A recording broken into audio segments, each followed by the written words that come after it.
Chairman বাড়ির drawing রুমে পরিবারের সকলে একজোট হয়ে দাঁড়িয়ে আছে। তাদের সবার মুখে রাগের ছাপ। তাদের মাঝে একটি মেয়ে বসে ফ্যালফ্যাল করে কাঁদছে। মেয়েটি আর কেউই না, আমাদের গল্পের নায়িকা কিম তেয়ং। বয়স 17 বছর।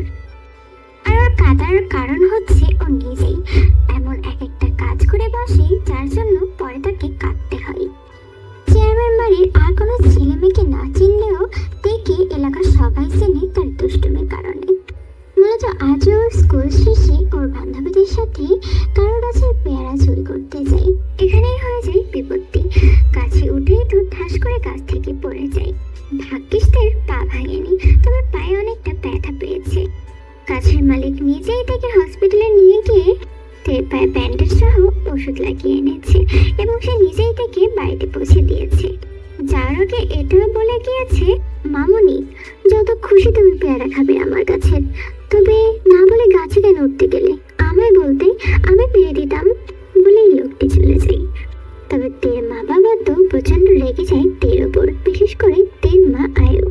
আর সেই থেকেই বকতে ব্যস্ত তেকে। তে তো ব্যথা পা নিয়ে ড্রয়িং রুমের সোফাতে বসে কাঁদছে, আর তার মা আয়ুর বকা হজম করছে।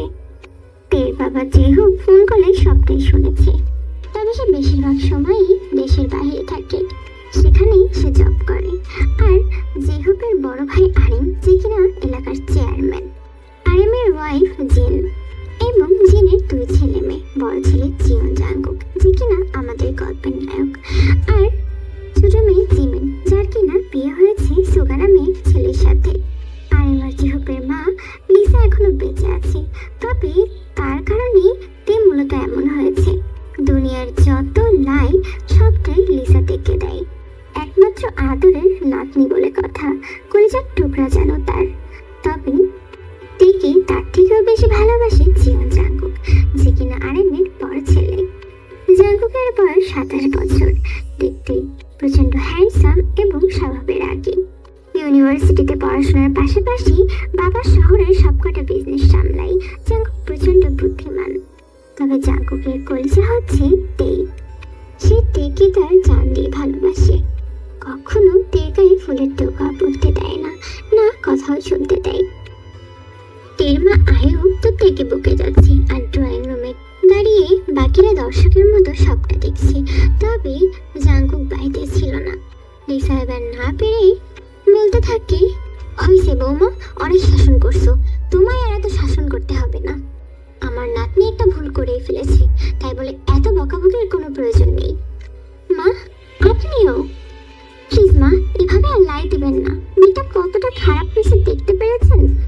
17 বছর বয়স হয়েছে, এখন আর কোনো মতে কোচে খুকি নেই, তবে এখনো অব্দি ওর মাথায় কোনো বুদ্ধি হয়নি মা।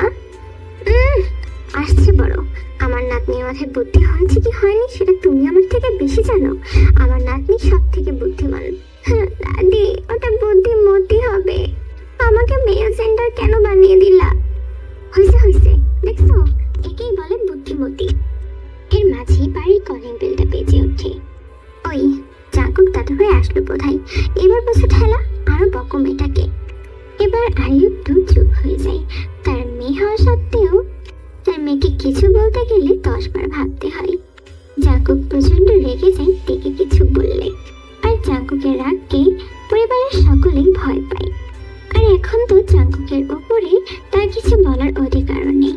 তার মেয়েকে জাঙ্গুক ধর্মীয়ভাবে বিয়ে করেছে, তবে এখনো আইনগতভাবে বিয়ে হয়নি, যার কারণে দুজনেই আলাদা থাকে। 18 বছর পরে সেটাও হবে। বাড়ির সার্ভেন্ট গিয়ে দরজা খুলতেই জাঙ্গুক হুড়মুড়িয়ে চলে আসে। অলরেডি বাড়ির দারোয়ানের কাছে সবটা শুনেছে জাঙ্গুক। জাঙ্গুককে দেখেই যেন আগুনে কেরোসিন পড়ার মতো অবস্থা হয়। তে হু হু করে ফুঁপিয়ে কেঁদে দেয়। জাঙ্গুক দৌড়ে তের কাছে এসে তের পা চেক করতে থাকে। কোথায় লেগেছে আমার জানের? কেন এমন করো তুমি তে? কি দরকার ছিল আমায় বলো, আর এখানে এভাবে বসে কেন আছো? চলো তোমার রুমে দিয়ে আসি। আমার খুব লেগেছে। ঠিক হয়ে যাবে তো জান, কিছু হবে না। জাঙ্গুকের চোখ শুনে যেন লাল হয়ে গিয়েছে।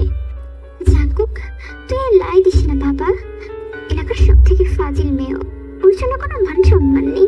ছি ছি ছি, লোকটার সামনে আমাদের ছোট হতে হলো।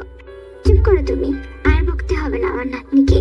জাঙ্কুক, যা ওকে রুমে দিয়ে আস, নাহলে বকা শুনতে শুনতে ও আরো শেষ হয়ে যাবে।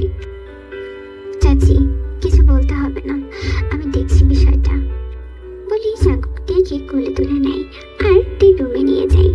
তে রুমের বেডের উপর শুয়ে দেয় তেকে। তের পায়ের কাছে গিয়ে বসে জাঙ্কুক। তের পাটা নিজের কোলের উপর তুলে নেয়। আর কোথায় লাগছে ব্যথা? আর আর কোথাও লাগেনি, শুধু পায়ে লেগেছে। কতবার মানা করেছি আমি? তোমায় কোনো কিছুর অভাব রেখেছি আমি? যখন যেটা ইচ্ছে সেটা আমার কাছে চাইতে বলেছি, আর যাওয়ার আগেই তোমার কাছে হাজির হয়ে যায় সবটা।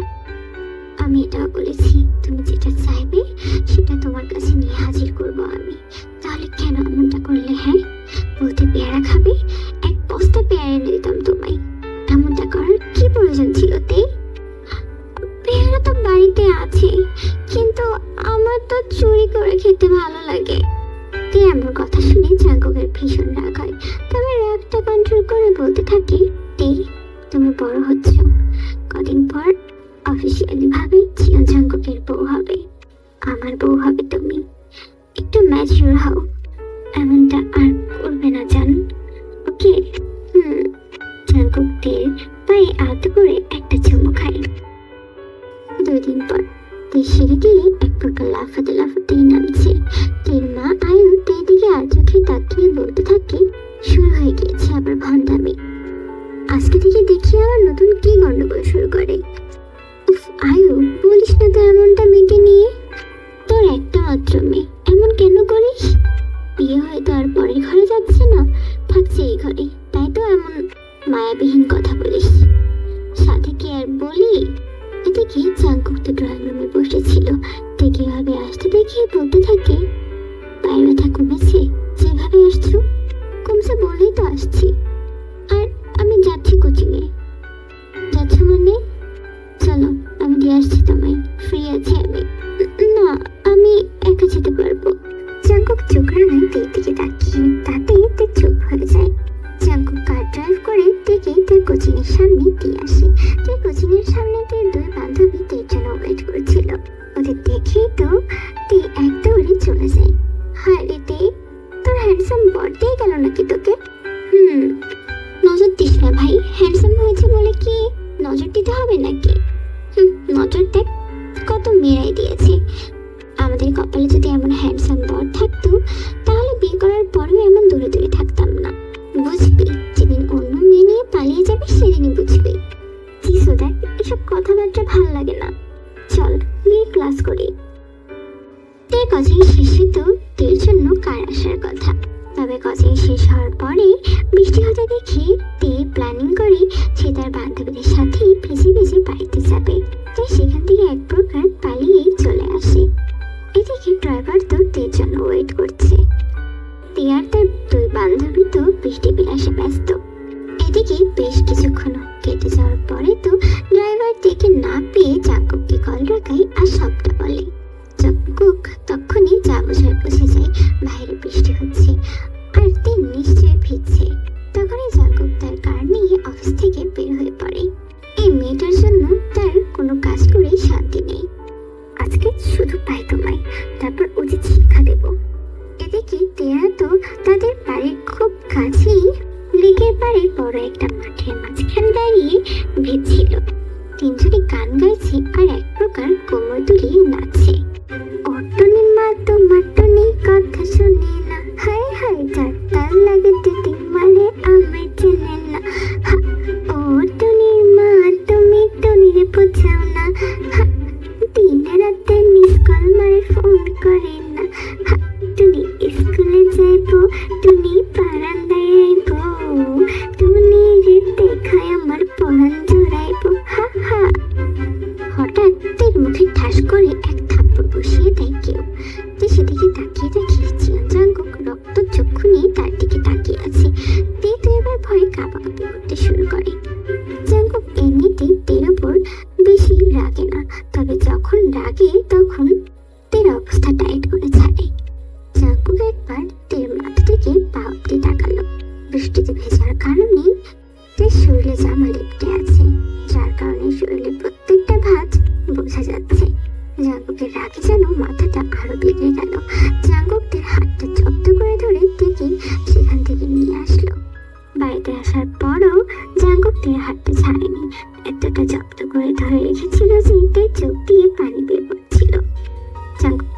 টানতে টানতে নিয়ে যেতে থাকে। বাড়ির সকলে দেখে বুঝে যায় জাঙ্কুক আজ তের উপর খেপেছে। জাঙ্কুক থেকে ছুঁড়ে মারে দেওয়ালের সাথে, তবে আহামরি জোরেও মারেনি। রাগের মাথায়ও জাঙ্কুকের বুদ্ধি লোপ পায় না। জাঙ্কুক এবার তের মুখটা চেপে ধরে, আবারও তের মাথা থেকে বাহক দিয়ে আরেকবার তাকায়। তোমার কি এখনো জ্ঞান বুদ্ধি হয়নি তে? প্রত্যেকটা জিনিস তোমায় হাতে কলমে বুঝিয়ে দিতে হয় নাকি? হ্যাঁ, সবার মাঝে বৃষ্টিতে কেন ভেজেছো বলো? তোমার বয়স কম হয়নি তে, যথেষ্ট বড় হয়েছ। আমার ওয়াইফ তুমি, তোমাকে মানুষের সামনে শো করতে আমি পছন্দ করি না। তবে কেন আজ এমন কাজ করলে? আর বৃষ্টিতে ভেজানো তোমার বারণ, এমনটা কেন করলে তুমি তে? এতটা সাহসে তোমায় আমি দিইনি এখনো। আমার ভুল হয়েছে। একদম চুপ করো তুমি, তোমার মুখ থেকে আর একটা কথা শুনতে চাই না। এখন এই বৃষ্টিতে ভেজে যদি শরীর খারাপ হয় তোমার একদিন কি আমার একদিন, মাইন্ড ইট। বলেই জাঙ্কুক হনহন করে সেখান থেকে চলে যায়। দেখি লিসা দাঁড়িয়ে আছে দরজার সামনে। দাদি, তোমার একমাত্র ছোট আদরের নাতনিকে চেঞ্জ করে নিতে বলো, নাহলে আমার থেকে খারাপ আর কেউ হবে না। জাঙ্কুকের কথাই হয়। রাতে শরীরে ধুমিয়ে জ্বর আসে, আর জাঙ্কুক সেটা খুব সহজেই জানতে পারে, কারণ জাঙ্কুক তো বারবার তের রুমে আসছিল আর তের গায়ে হাত দিয়ে তের জ্বর চেক করছিল। রাতে তো তের কোনো হুঁশ নেই। সারা রাত জেগে জাঙ্কুক পাগলের মতো তের মাথায় জল পড়তে দিয়ে থাকে, তো কখনো ওষুধ খাইয়ে দেয়। তাই কিছু হলে যেন জাঙ্কুকের জানতাই বেরিয়ে যায়। এটা বেশি ভার বেড়েছে, কতবার মানা করি তবুও আমার কথা শোনে না। এই মেয়েটার একটা ব্যবস্থা করতেই হবে আমাকে। জাঙ্কুক সারা রাত তের পাশে বসে থাকে। তের ঘুম ভাঙতেই জাঙ্কুককে তার পাশে দেখতে পায়। দেখে চোখ দুটো লাল হয়ে আছে, সারা রাত না ঘুমানোর ফল। তেকে উঠতে দেখে তের কপালে আরেকটু হাত বোলায় জাঙ্কুক। জ্বর অনেকটা কমেছে। জাঙ্কুক কিছু না বলে সেখান থেকে চলে যায়। এই লোকটা এতটা পাগল কেন আমার জন্য? রাগও দেখাবে, আবার সবচেয়ে বেশি যত্ন সেই করবে। আরো 2-3 দিন কেটে গিয়েছে, তবে জাঙ্কুক শুধু এসে তেকে দেখেছে, তবে তের সাথে কোনো কথাই বলেনি। তে তো ভয়ে এই 2 দিন কোচিংয়েও যায়নি। জ্বর কমেছে, তবে শরীর এখনো কিছুটা দুর্বল তের। আর কয়েকদিন পরেই তার জন্মদিন। বাড়ির সকলেই কানাঘুষা করছে কিছু নিয়ে। তে বোঝে হয়তো তার জন্মদিনের উপলক্ষে কিছু একটা আয়োজন হবে, তার জন্যই এত কানাঘুষা। এই জাঙ্কুকটা আমার সাথে কথা বলছে না, আমি জানি আমার বার্থডেতে সারপ্রাইজ দেবে। আস্তে আস্তে এই জন্মদিনের দিন চলে আসে, তবে বাড়িটা বিশাল বড় করে সাজানো হচ্ছে। দেখেই মনে হচ্ছে কার যেন বিয়ে, তবে এতে কিছুই বুঝে উঠতে পারছে না। দেখে না কেউ কিছু বলছে না, জাঙ্কুক ওদের সাথে কথা বলছে। দেখে বাড়ি থেকে বাইরেও যেতে দিচ্ছে না। আজ তের জন্মদিন, তবে কেউ তাকে উইশ করেনি। তে ভীষণ কষ্ট হচ্ছে। হঠাৎ তের মা আয়ুর সাথে পার্লারে মেয়েরা এসে হাজির হয়। তারা তেকে সাজাতে ব্যস্ত। তে চুপচাপ সাজছে, তবে তে দেখতে পাই তেকে বউ সাজাচ্ছে। এর মানে কি আমার বিয়ে আজ? তে দেখে তের বান্ধবীরা এসে হাজির হয়েছে। বাড়িতে লোকজনের সমাগম। তে যেন অবাক হচ্ছে সবকিছু দেখে। তের সাজা কমপ্লিট হলে জাঙ্কুক রুমে আসে। জাঙ্কুকও পরে সাজে এসেছে। জাঙ্কুক এসে আলতো করে তের হাতটা ধরে। আমার জান কি সুন্দর লাগছে বলি তের হাত ধরে তেকে নিয়ে যেতে থাকে। তে চুপচাপ ছেড়ে থাকে জাঙ্কুকের সাথে। অবাক হচ্ছে, তবে ভীষণ ভালো লাগছে তের। সেদিনই তে আর জাঙ্কুকের সামাজিকভাবে বিয়েটাও হয়ে যায়। আজ থেকে তে আর জাঙ্কুক অফিসিয়ালি হাজব্যান্ড ওয়াইফ। সকল অনুষ্ঠান বেশ ভালোভাবে সম্পন্ন হয়। তে দাদি লিসা এসে তের হাতে সোনার বালা পরিয়ে দেয়। দাদি, তুমি আমায় জানাওনি কিছু? আরে জানালে কি আর জন্মদিনের দিন এত বড় সারপ্রাইজ পেতে? হ্যাঁ, আরে বালা তো আমার বার্থডে গিফট। আমার বিয়ের গিফট কোথায়? আসলে বিয়ের গিফট আমি কেন দেবো? আমি বুড়ি মানুষ, তুমি আমায় উপহার দেবে। তাড়াতাড়ি বাচ্চা কাচ্চার মুখ দেখাবে আমায়, মনে থাকে যেন। বলি লিসা চলে যায় সেখান থেকে। পাশের ঘরে জাঙ্কুকের রুমে বসে আছে তে। জাঙ্কুক রুমে আসা মাত্রই তে জাঙ্কুকের সামনে গিয়ে জাঙ্কুকের দিকে অভিমানী কণ্ঠে বলতে থাকে, আমার সাথে এই কদিন কেন কথা বলেননি?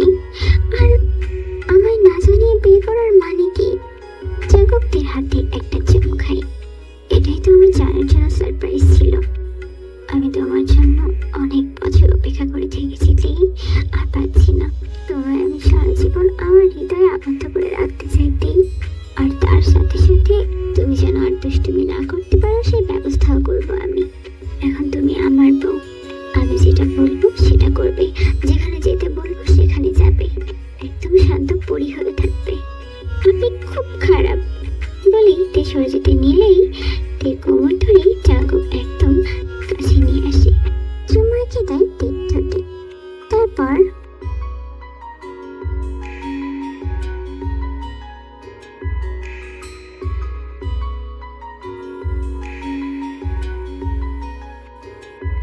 বিয়ের পর থেকে তে অনেকটা শান্তশিষ্ট থাকছে, তবে সুযোগ পেলে ঠিকই দুষ্টুমি করে। আর জাঙ্কুকও তের চঞ্চলতাকেই পছন্দ করে। সকাল সকাল জাঙ্কুক ঘুম থেকে উঠেই দেখে তে তার পাশে চার হাত পা চারদিকে দিয়ে ঘুমোচ্ছে।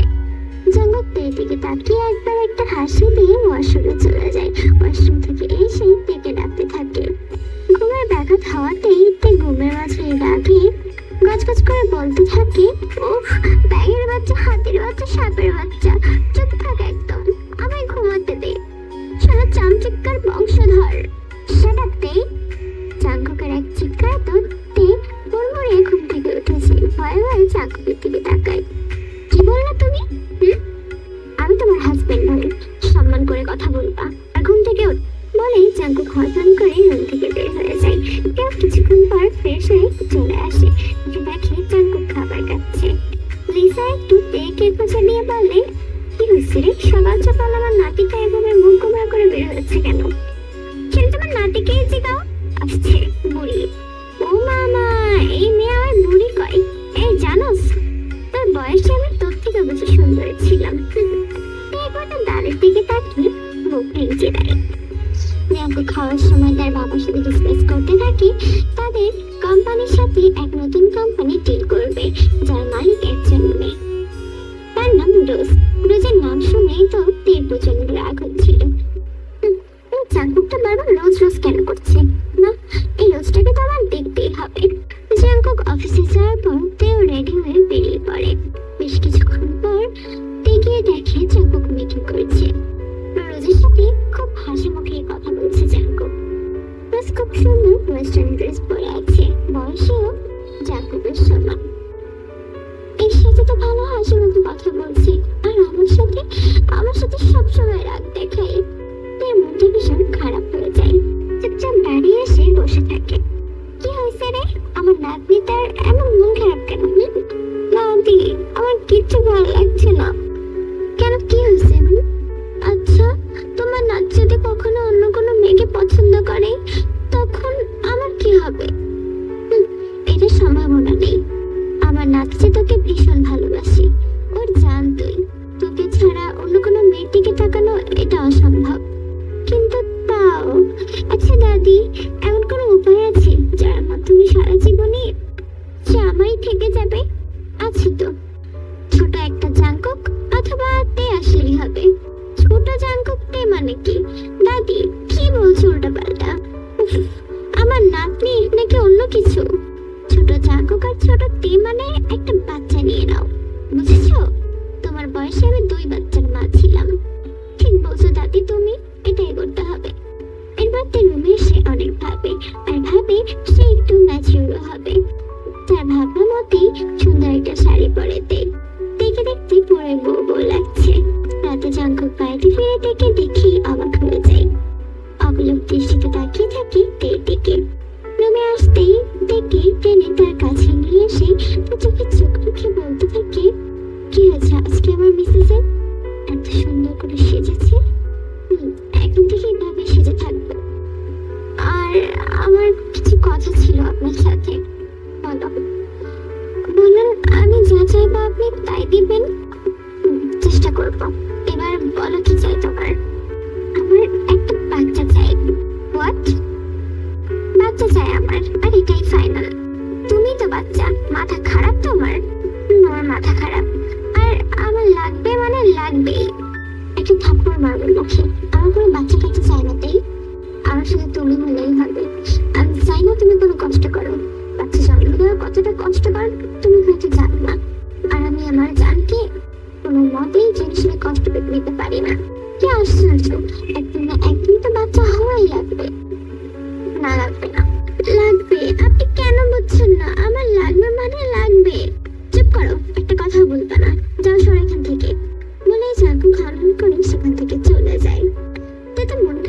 বসে থাকে।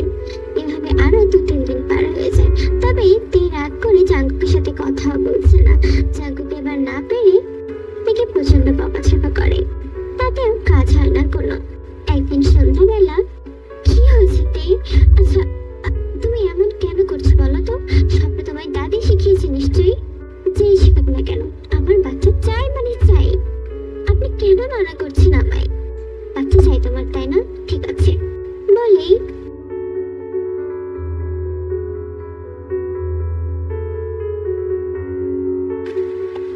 এভাবে আরো কিছুদিন কেটে যায়। একদিন আমরা জানতে পারি তে প্রেগনেন্ট। বাড়ির সকলেই তো প্রচন্ড খুশি হয়ে যায়। তেকে তারা প্রচন্ড যত্ন করতে থাকে। আর জাঙ্কুকও সেম। জাঙ্কুক থেকে প্রচন্ড যত্ন করছে এই সময়টায়। সাথে জাঙ্কুক ভীষণ চিন্তিত।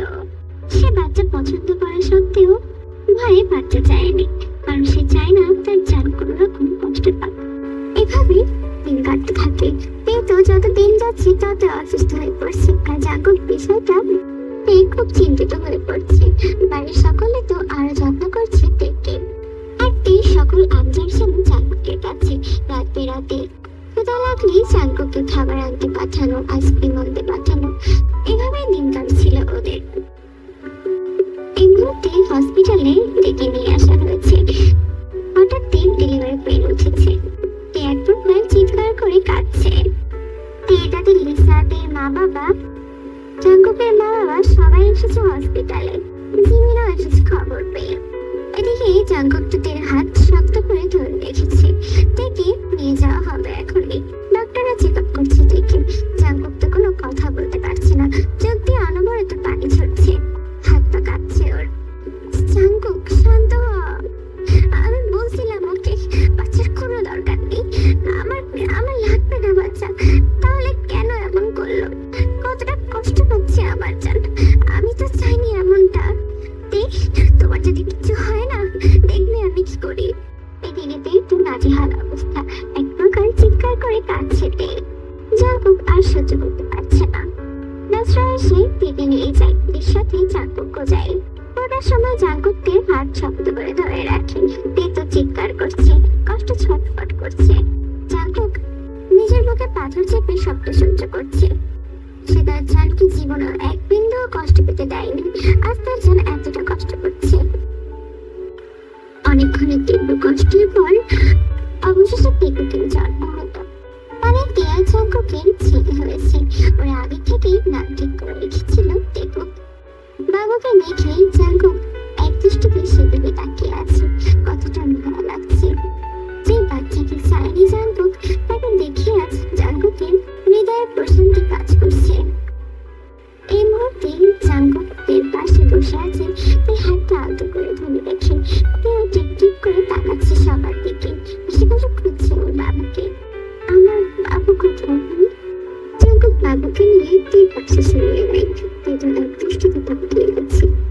জাঙ্কুক তের কপালে আলতো করে চুল খেয়ে বলে, তুমি আমার জানতে পাখি, আর আমাদের বাচ্চা।